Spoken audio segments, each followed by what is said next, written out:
Hey everybody, I want to thank you for considering hosting a life group here at Church at Main. And I want to ask you to consider something as you begin to prepare and decide finally if this semester is going to be the semester you start to host a life group.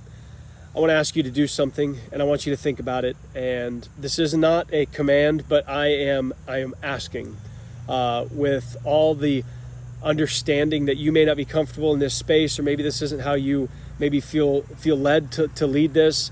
As we have moved our church continually forward and together, one of the concentrated efforts that we have is on the idea of gospel fluency. As we move each other closer to Jesus every time we gather, it's important to understand who that Jesus is and what movement it takes in order to get closer to Jesus. And that all starts with and stems from understanding the gospel, the good news of Jesus, what he has done, and what it means for our everyday life. So gospel fluency, we are offering it in two different formats for you to consider. One is the book, and you are certainly welcome to walk with your life group through that. Or there's video content. It's about 12 weeks of content, 10 or 11 weeks with 10-minute videos. So 10 minutes of video content. So the preparation for your group would be much easier for you to help host for your people, but also it helps put the same language together for our whole church family as an introductory process of understanding how it is we intend to encourage each other to move closer to Jesus every time we gather.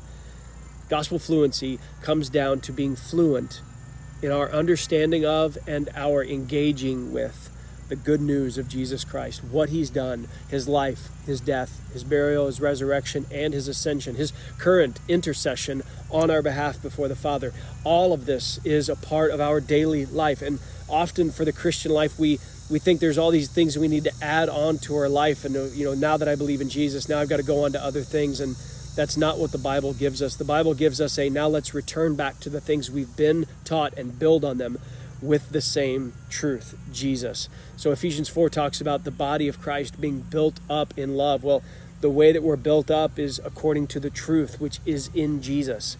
And so we want to encourage you and ask you to consider, strongly look at gospel fluency as the first semester work that you yourself go through along with your life group together to continue to help set the foundation in our church of increasing our knowledge and understanding and our practice of daily walking in step with the truth of the gospel.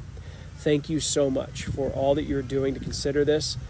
No doubt as you begin to look over the possible resources and ways that your group might gather, you might have a lot of different ideas. So feel free to reach out to us and ask some more questions about why gospel fluency first and what it is that we're trying to encourage you to do. We have other resources available for you to look at as well.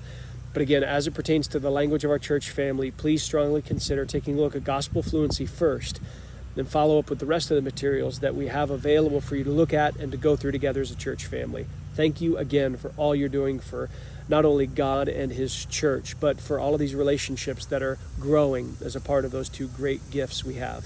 Thanks again. We'll see you soon.